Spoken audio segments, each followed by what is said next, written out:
नमस्कार बच्चों, स्वागत है आपका। मैं हूं शीला और आप देख रहे हैं भाषा जगत। आज हम पढ़ेंगे कक्षा 9 की हिंदी की पाठ्य पुस्तक क्षितिज का पाठ 2 ल्हासा की ओर। इसके लेखक है राहुल सांकृत्यायन जी। उनका मूल नाम केदार पांडे था, परंतु 1930 में उन्होंने जब बौद्ध धर्म ग्रहण कर लिया तो उनका नाम राहुल सांकृत्यायन पड़ गया। उन्हें बहुत सारी भाषाओं का ज्ञान था, इसीलिए उन्हें महापंडित कहा जाता था और उन्होंने 150 के लगभग पुस्तकें भी लिखी थी। वो बहुत ज्यादा घूमे थे। बौद्ध धर्म के बारे में जानने के लिए उन्होंने कई देशों की यात्राएं की थी, इसीलिए उन्होंने घुमक्कड़ी का एक पूरा शास्त्र ही रच डाला। ये जो पाठ है ये भी एक यात्रा वृतांत है। यात्रा वृतांत क्या होता है कि जब आप कहीं जाते हो, अपनी मंजिल की तरफ बढ़ते समय जो आपको रोमांच प्राप्त होते हैं उनका वर्णन करना। ये जो पाठ है वो जब राहुल जी तिब्बत की राजधानी ल्हासा की ओर जाना चाहते थे, उसके जो रास्ते में उन्हें जो रोमांच प्राप्त हुआ उसके बारे में है। 1930 में जब भारत पर अंग्रेजों का राज था तो भारतीयों को तिब्बत जाने की मनाही थी, लेकिन लेखक तो जाना चाहते थे, इसीलिए उन्होंने अपने एक दोस्त सुमति जो बौद्ध भिक्षु थे उनको साथ लिया और एक भिखमंगे के छद्म वेश में यानी एक भिखारी के रूप में भेष बदलकर और नेपाल के रास्ते से तिब्बत चले गए। तो चलिए अभी पाठ शुरू करते हैं और देखते हैं इस पाठ में क्या कुछ है। तो जिस रास्ते से अभी लेखक जा रहे हैं वही तिब्बत जाने का नेपाल के रास्ते से मुख्य रास्ता है। जो फरीब कलिंगपोंग का रास्ता जब नहीं खुला था तो नेपाल ही नहीं पूरी दुनिया यानी हिंदुस्तान का भी जो सामान था वो तिब्बत यहीं से जा जाता था। और ये जो रास्ता था वो व्यापारिक और सैनिक रास्ता भी था, क्योंकि यहाँ पर जगह जगह सैनिक चौकियां बनी हुई थी और चीनी जो पलटन थी उसकी भी चौकियां बनी हुई थी। पर आजकल बहुत सारे फौजी मकान जो गिर चुके हैं, किले खाली हो चुके हैं और चीनी भी यहाँ से जा चुके हैं। तो यहाँ के आसपास के लोगों ने और किसानों ने यहाँ पर अपना इन खाली पड़ी हुई दुर्गों में, किलों में और फौजी चौकियों में अपना बसेरा बसा लिया, इसलिए यहाँ पर अभी भी कुछ लोग दिखाई देते हैं। लेखक यहाँ पे बता रहे हैं कि तिब्बत का समाज जो उस समय था वो बहुत ही खुलेपन का था। इतना खुला था कि वहां पर ना जाति पाति थी ना छुआछूत थी और औरतें भी वहां पर पर्दा नहीं करती थी। आप अपरिचित होते हुए भी यानी अजनबी होते हुए भी किसी के घर में भी जाकर सास या बहू को अपने पास से चाय और नमक मक्खन देकर चाय बनवा सकते थे। तिब्बत की चाय सामान्य चाय से थोड़ी अलग होती है। वहां पर चाय में मक्खन और सोडा डाला जाता और नमक डाला जाता है।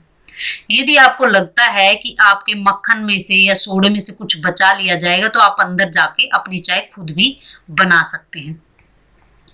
जब लेखक चाय पीकर वो जो चीनी किला था वहां से चलने लगे तो एक आदमी राहदारी मांगने के लिए आया। तो लेखक ने अपने पास से दोनों चीटें उसे दे दी।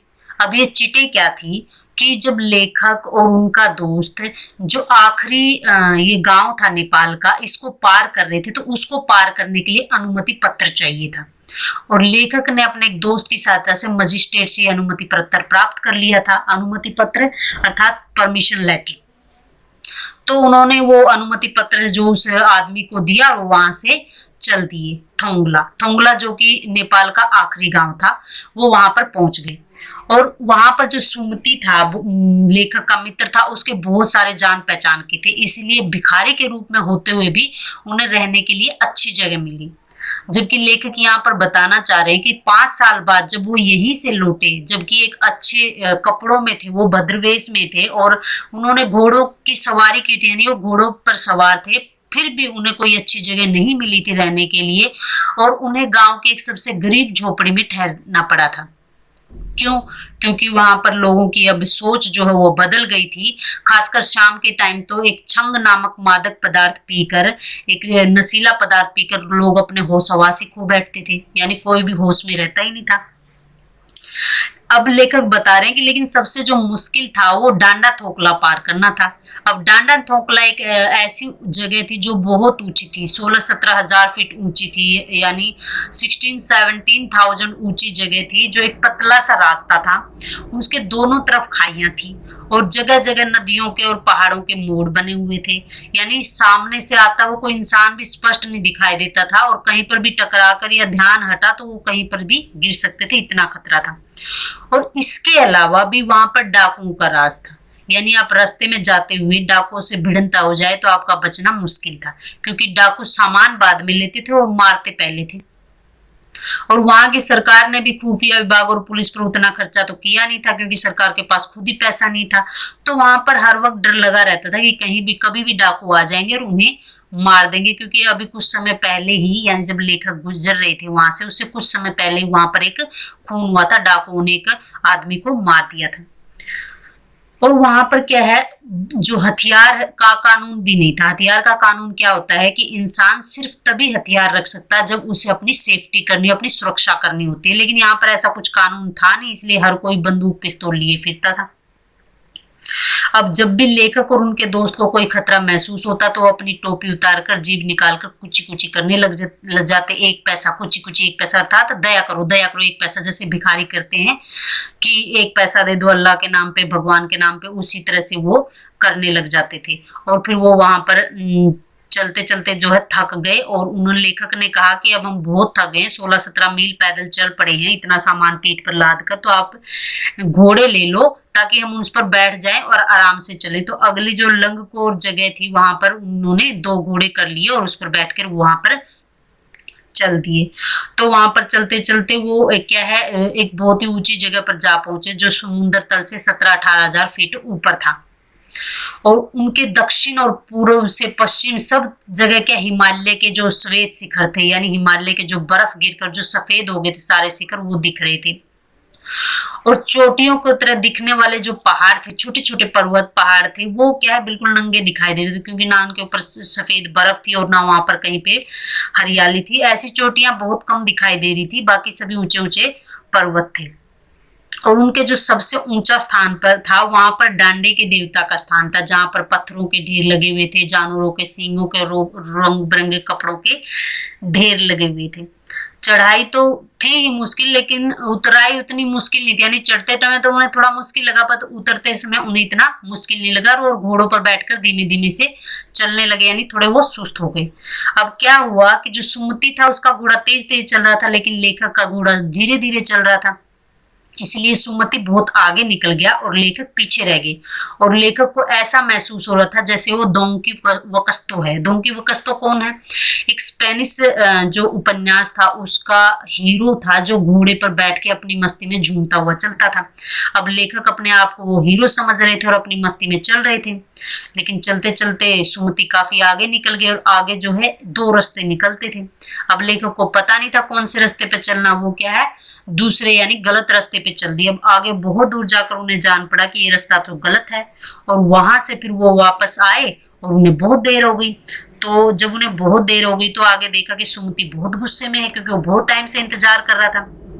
तो उन्होंने गुस्से में आकर कहा कि मैंने 2 टोकरी तो कंडे फूंक डाले हैं और 3 बार चाय गर्म कर दी है। कंडे क्या होते हैं कि जो गोबर और घास को मिलाकर उपले बना दिए जाते हैं और उनको सुखाकर ईंधन के रूप में इस्तेमाल कर लिया जाता है। तो फिर वो गुस्सा हो गया। गुस्सा तो जाहिर सी बात है, जब लेखक ने इतनी देर कर दी, तो गुस्से में उसने बोला कि मैंने इतना देर टाइम, इतनी समय तक तुम्हारा इंतजार किया और तुम अभी तक इतनी लेट आए हो। तो लेखक को भी समझ में आ गया कि थोड़ी नरमी बरतनी पड़ेगी। तो उन्होंने कहा कि मेरा कसूर नहीं है मित्र, ये घोड़ा ही बहुत स्लो था, बहुत धीरे चल रहा था। मैं तो सोच रहा था कि मैं बहुत रात तक पहुंचूंगा, लेकिन चलो शुक्र है मैं थोड़ा समय पर ही पहुंच गया।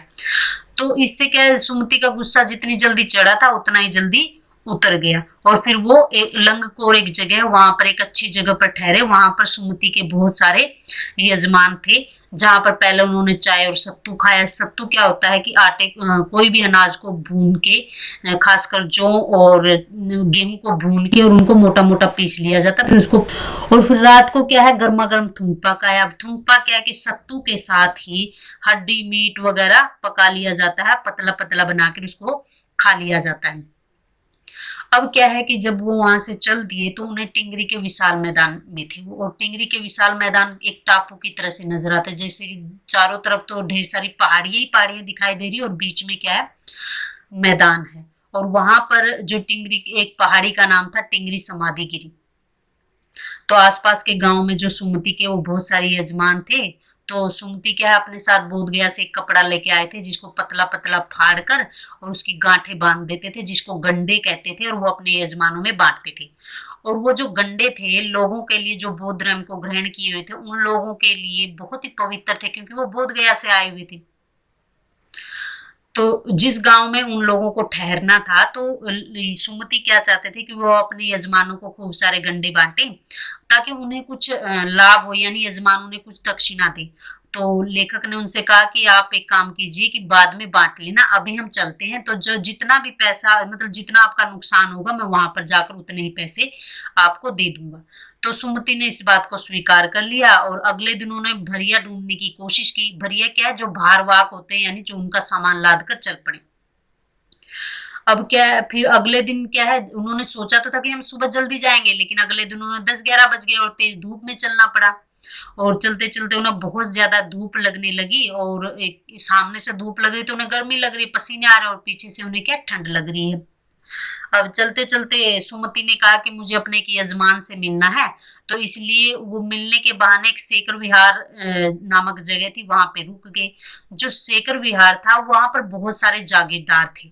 उनके पास जो जमीनें थी वो मठों के हाथ में थी, यानी जो बौद्ध मठ थे उनके हाथ में थे वो जमीनें थी। और हर एक जमींदार जो जागीर था, वो अपनी जागीरदार की कुछ खेती, मतलब खेती खुद करता था, लेकिन उन्हें फ्री में बेगार मिल जाते थे। बेगार मतलब कि फ्री में मजदूर मिल जाते थे काम करने के लिए, क्योंकि वो जो जो उनकी जमीन थी वो मठों के अधिकार में आती थी, इसलिए वहां से इस बौद्ध धर्म के नाम पे या मठों के नाम पे उन्हें फ्री में मजदूर मिल जाते थे। और जो सेकर यानी कि जो उस गांव की खेती के मुखिया वो थे, वो भिक्षु जो थे, वो बहुत ही भद्र पुरुष थे, अच्छे इंसान थे, और वो उनसे बड़े ही प्यार से मिले लेखक से। उनका भेष भी कुछ मतलब भिखमंगे जैसा था, लेकिन फिर भी वो बड़े ही प्यार से मिले। फिर वहां पे क्या एक मंदिर था, और मंदिर में बौद्ध धर्म से जुड़ी हुई बहुत सारी किताबें थी, लगभग 103 पोथियां रखी हुई थी। तो लेखक ने उनको किताबों को देखा और वो लालच में आ गए, क्योंकि लेखक को बौद्ध धर्म से संबंधित सारी जानकारी प्राप्त करनी थी। तो लालच में आ गए, उन्होंने देखा कि यहाँ पे बहुत सारी किताबें हैं, एक एक किताब 15-15 किलो की किताबें थी।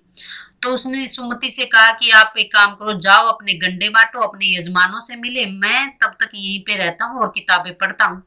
अब लेखक ने सोचा था कि सुमति 2-3 दिन तो लगा ही देगा, परंतु सुमति तो दोपहर तक ही आ गया। लेखक को दुख तो हुआ, लेकिन फिर भी वो क्या है, वहां से चल दिए टिंगरी गांव। वहां से बहुत दूर नहीं था, क्योंकि लेखक को टिंगरी गांव में ही जाना था। और उन्होंने अपना सामान उठाया और भिक्षु नम्स था, उनसे विदाई ली और वहां से चल दिए। तो चलिए, आज मेरी तरफ से इतना ही। धन्यवाद।